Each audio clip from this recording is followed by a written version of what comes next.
essa reforma tributária é um compêndio ideológico. Sabe do preço do café? Sabe do preço de pé de frango? Sabe do preço do feijão, do arroz? Nesse país desgraçadamente arrasado economicamente por causa desta casa e da outra casa. Seja bem-vindo ao canal Rico no Futuro. Aqui a gente mostra a verdade. Aqui o pau come, aqui não tem pra onde correr, aqui a gente gosta da verdade. Vamos assistir o vídeo agora. Se você gostar do conteúdo, não esqueça de se inscrever no canal. E a sociedade realmente não consegue entender, senador Plínio, e arrasta todos para a vala comum quando uma casa como essa, que se houvesse realmente Constituição no Brasil em vigor e a separação dos poderes, o que mais poder tem é esse. E nós temos homens acovardados diante de um tirano que faz parte de um regime totalitário. A ditadura não é só dos da toga, porque lá tem de primeira classe e segunda classe. Há de entender, por exemplo, a perseguição implacável a Jair Bolsonaro. Ele não será julgado. Ele será julgado por um regime. Há um regime totalitário no Brasil. Há um consórcio de perversos. Consórcio de perversos.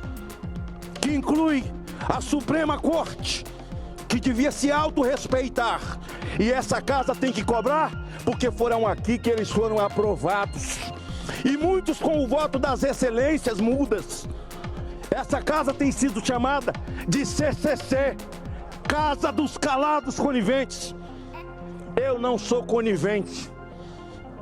Se fosse um parlamentar de esquerda, de PSOL, do PT, o meu discurso seria o mesmo. A Constituição, o artigo 53, protege o homem que é votado, e a representatividade do voto do Estado é uma procuração para que o homem assuma a sua trincheira e fale em nome do cidadão que lhe deu um voto. É vergonhoso o que foi feito no mandato de Pacheco. Davi Alcolumbre, no seu discurso, falou 5 vezes em prerrogativas. 5 vezes. Quando ele desceu aqui e apertou minha mão ali, eu disse: você falou 5 vezes em prerrogativas. Resolva o problema de Marco Duval. Mas não era para nem pedir. É o presidente de um poder. Mas o problema é que eles todos estão juntos. É um regime totalitário desse país. Senhor presidente, eu fico envergonhado. Envergonhado porque sou obrigado arrastado para a vala comum. É assim que as pessoas pensam e elas não estão erradas. Conversava com o senador Girão, a sociedade está estressada. Esperar o quê dessa casa? Esperar o quê? O presidente é o dono da pauta. Já podia ter votado esse requerimento dele. São 42 senadores e senadores que votaram nele para a presidência. Regime totalitário. Jair Bolsonaro será julgado por pessoas que têm problemas pessoais com ele e não se julgam impedidos. Não sei se o senador Cajuru me permite. Se eu começar a falar e Vossa Excelência fizer assim com o dedo para mim, eu paro.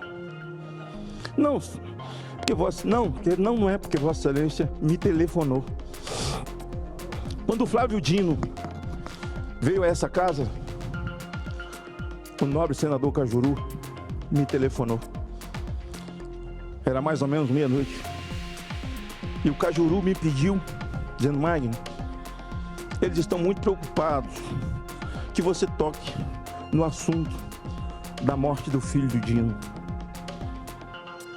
Eu aí onde Vossa Excelência está, levantei esse microfone e denunciei o procurador de aulas, que foi omisso na questão da morte do filho de Flávio Dino.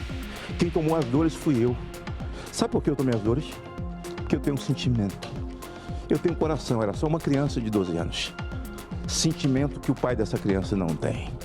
Quando chama inocentes ou pessoas que quebraram uma vidraça, baderneiros, e ele chama de terrorista. Ele que se proclama aluno e discípulo de Lênin. O que fez Lênin? O que fez Lênin?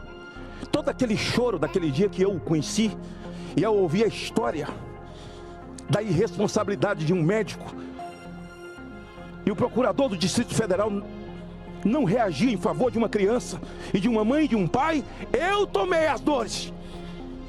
Me permita, Vossa Excelência, eu ter falado isso, porque há um momento em que o apóstolo Paulo diz: não vos conformeis com este mundo, mas transformai-vos pela renovação do vosso entendimento.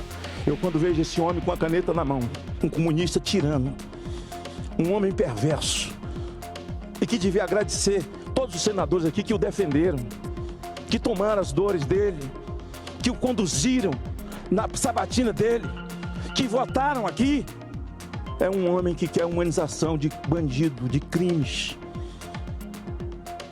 pois eles não se julgam impedidos. Quando o golpe começou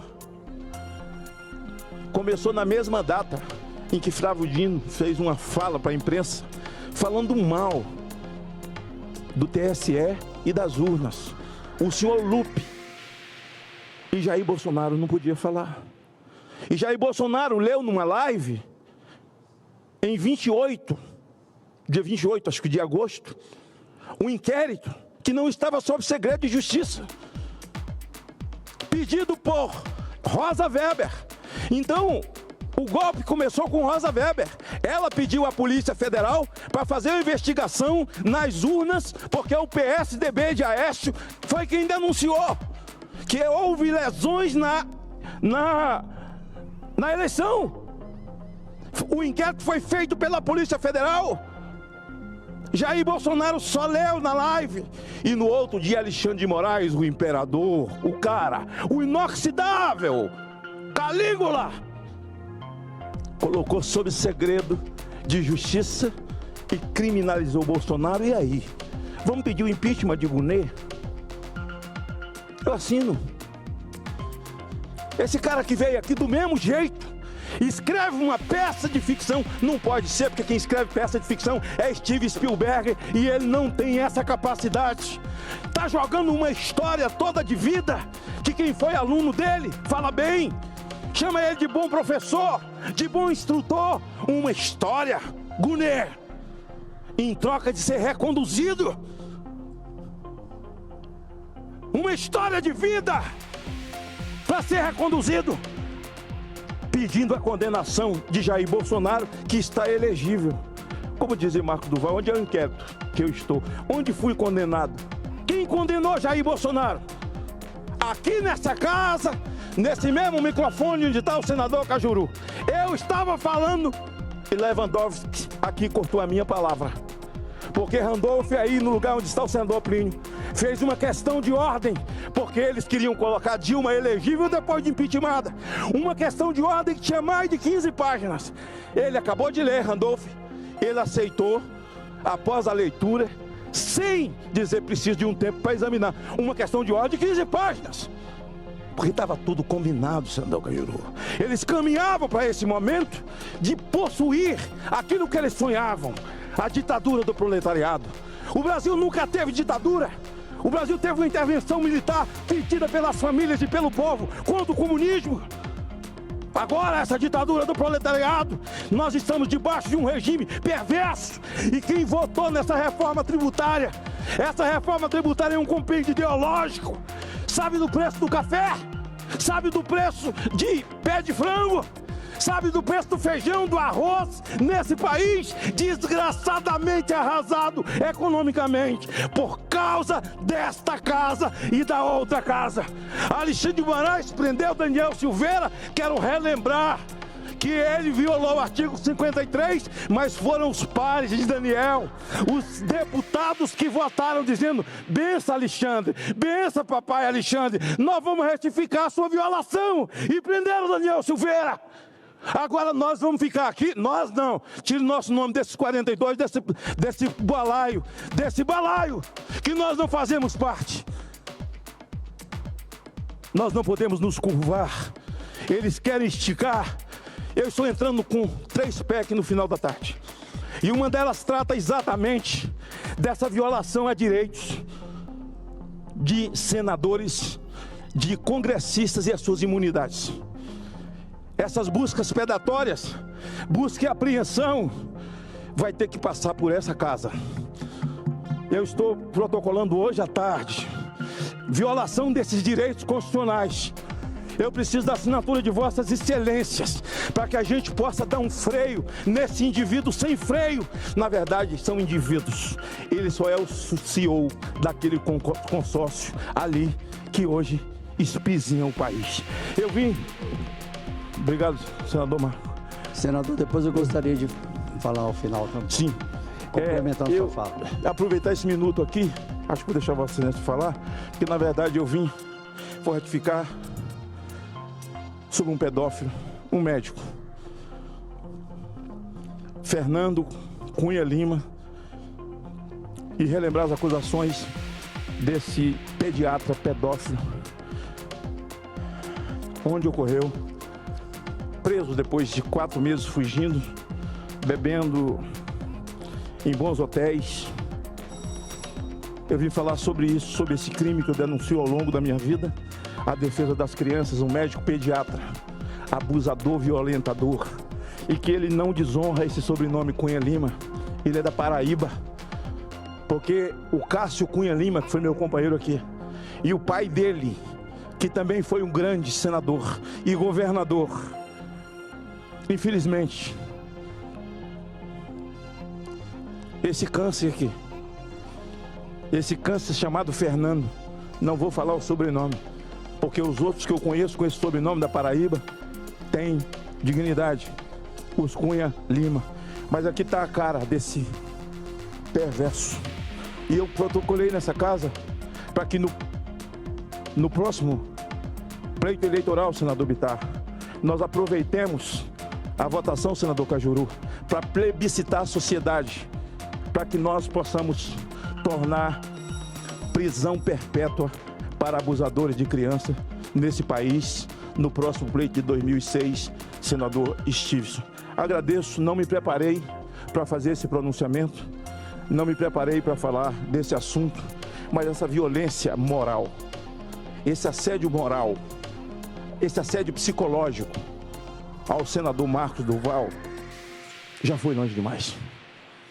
É preciso que haja o quê? Uma comitiva de senadores para entrar, invadir a reunião de líderes e dizer ao senador Davi, e que fez um discurso tão bonito sobre prerrogativas, que chegou a hora de ele virar a chave e o Brasil certamente vai dar a ele uma chance com essa responsabilidade. E digo que a minha responsabilidade eu faria se fosse com qualquer um. Não aceito qualquer violação contra Vossa Excelência, contra Vossa Excelência, contra Vossa Excelência. Nem fora do mandato. E as minhas PECs tratam também dessa questão depois do mandato. Porque com essa ditadura que aí está, ai daquele que sair do mandato. Ai daquele que ficar sem o mandato. Não existe primeira instância. Não existe juiz original. Não existe. Tudo é o estômago do elefante. Tudo é a sandice criada pelo Toffoli. O inquérito das fake news que vai fazer 6 anos. Dia 16, faz 6 anos desse estômago do elefante. Não é nada para comemorar. É para ter vergonha mesmo. Encerro, senhor presidente, dizendo que a denúncia do Gunê contra Jair Bolsonaro é o encontro do nada com coisa nenhuma. Obrigado, senador Magno Malta.